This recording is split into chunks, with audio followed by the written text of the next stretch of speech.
السلام عليكم ورحمة الله وبركاته. ممكن الواحد مراته تقول له خبر، والخبر دوت هو يسمعه يعمل بيه جريمة. معروف طبعا ان الزوجة لما حد يعكسها، حد يقول لها كلمة تضايقها، اول حاجة بتعملها ان هي بتروح لجوزها وتشتكي له، سندها هو اللي هيجيب لها حقها. فده اللي حصل بالظبط في الجريمة ديت. اللي حصل ان احمد راجل بيشتغل عامل، سافر البلد في البحيرة، قعد يوم والتاني وراح راجع في اليوم التالت، ولكن اول ما دخل البيت مراته راحت قايله له خبر كده على طول ينعشه. ايه هو الخبر الحلو بقى؟ قالت له ان في جارنا بيخبط لي على شباك اوضه النوم، وحددت له قالت له اوضه النوم، مش تقول له جارنا بيخبط على الشباك وبس، لا، بسم الله ما شاء الله كده اهو، هي حبشتها. جارنا بيخبط على شباك اوضه النوم، بيخبط على شباك اوضه النوم ليه؟ قالت له شوف انت بقى، شوف بيخبط لي على شباك اوضه النوم ليه. طبعا الراجل سخن في ساعتها من غير اي تفاهم، دخل جاب السكينه وراح مخبط على جاره وراح معلق السكينه في رقبته. وده اللي قاله في الاقوال بتاعته، بيقول انا اول ما شفته على طول علقت السكينه في رقبته ووقع ميت في الحال.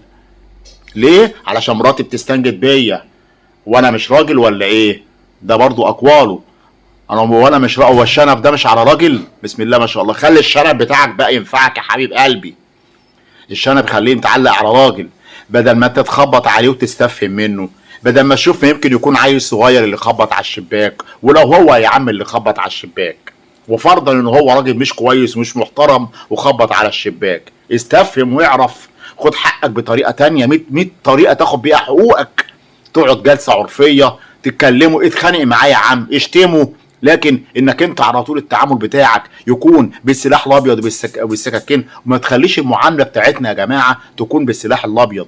يعني احنا لازم العظه من الجرائم بتاعتنا دي اللي احنا بنسمعها دي، ان احنا ناخد عظه، ان احنا لما يكون في حاجه انت غضبان لازم لما تهدى الاول تبقى قرر انت هتعمل ايه، مش في ساعتها وانت كده غضبان مراتك قالت لك كلمه سخنتك تخليك على طول يلا هنخش اجيب لها حقها ان انا اقتله واجيب اجله، واديك وديت نفسك في داهيه وقتلت نفس من غير ما تعرف هو خبط على الشباك ليه ولا عمل كده اصلا ليه.